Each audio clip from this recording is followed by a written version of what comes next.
वालेकुम। कैसे हैं नाज़रीन? आज का जो बुक रिव्यू है हमारा वो एक ऐसी बुक के बारे में है जो नाम से तो बड़ी क्या कहते हैं अजीब सी लगेगी कि ऑटोमेटिक मिलीनियर, कि कैसे आप ऑटोमेटिकली मिलीनियर बन सकते हैं। तो बड़ी मादियत परस्ती सी लगती है इसके अंदर।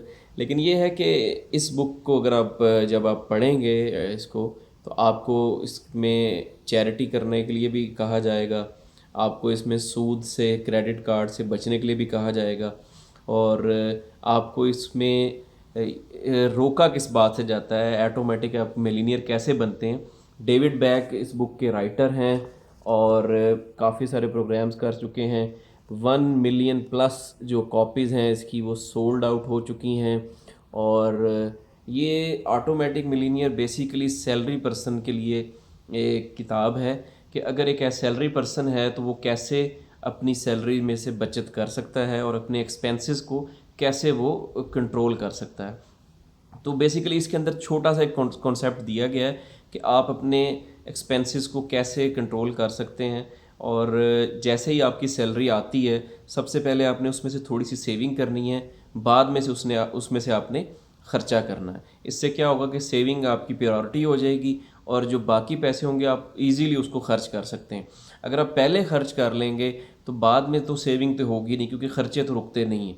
तो इसलिए इसमें एक स्टोरी है एक हस्बैंड वाइफ की जिन्होंने डेविड बैक को इंस्पायर किया। उन्होंने, क्योंकि डेविड बैक लेक्चर देते थे क्या कहते हैं कैरियर के ऊपर, कैरियर किस तरह आप अपने ज़िंदगी का ज़िंदगी के अंदर कैरियर बना सकते हैं।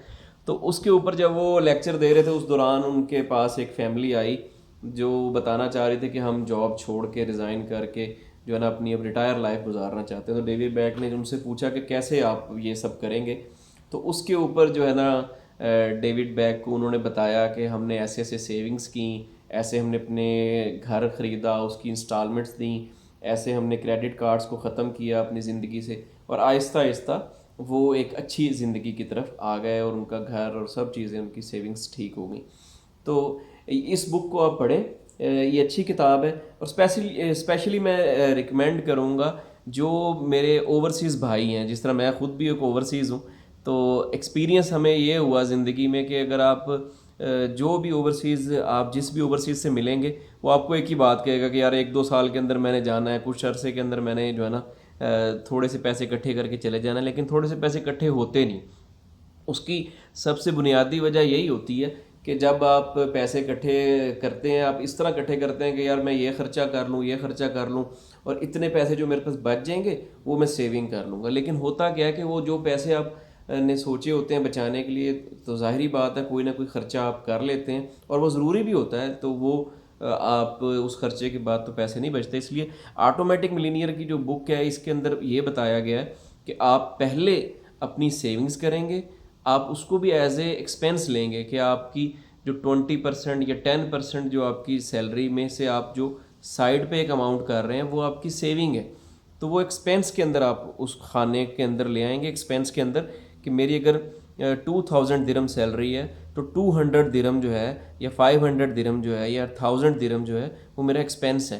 तो उसको आप साइड पे कर देंगे तो ईज़िली आपकी सेविंग हो जाएगी। अगर आप ओवरसीज़ के बारे में ये देखें कि अगर एक नॉर्मल आदमी की 2000 सैलरी है तो 1000 दिरम वो घर भेजे, 500 अपना ख़र्चा करे, और 500 अगर वो सेव करता है तो इतनी ज़्यादा अमाउंट तो वो सेव नहीं कर सकता। 500 दिरम अगर वो सेव करता है, लेकिन 5 ईयर्स के बाद अगर आप देखते हैं इस अमाउंट को तो ये 6 इंटू क्या कहते हैं 6000 इंटू 5 हो जाता है। 30,000 दिरम वो सेव कर लेता है। 30,000 दिरम अगर 5 ईयर में एक आदमी के पास होते हैं और वो रिज़ाइन करता है तो अबाउट 10,000 दिरम उसको और एक्स्ट्रा भी उसको मिल जाते हैं, तो यानी 40,000 दिरम उसके पास होंगे। तो आप अगर ओवरसीज़ में किसी से बात करें और उसकी सैलरी 2000 हो तो उसके पास कभी भी 40,000 दिरम या 30,000 दिरम नहीं होंगे। तो इसलिए वो आराम से इसको बचा सकता है। और यही जो अगर वो 10,000 दिरम या 20,000 दिरम जब उसके पास हो जाते हैं तो वो कहीं अच्छी इन्वेस्टमेंट करके कोई अच्छी चीज़ लेके जिसकी प्राइस इंक्रीज़ हो सकती है अल्लाह के हुक्म से, तो वो इस तरह भी अपने पैसों को बढ़ा सकता है। लेकिन अगर जिसकी सैलरी, मैं कहता होता हूँ कि जिसकी सैलरी 5,000 दिरम है या 7,000 दिरम है, और टेक्नीशियंस की सैलरी इतनी है दुबई के अंदर ओवरसीज़ में, तो अगर जिसकी 5000 सैलरी है वो आराम से 3000 सेव कर सकता है, जिसकी 7000 सैलरी है वो 5000 या 4000 सेल जो है वो सेव कर सकता है।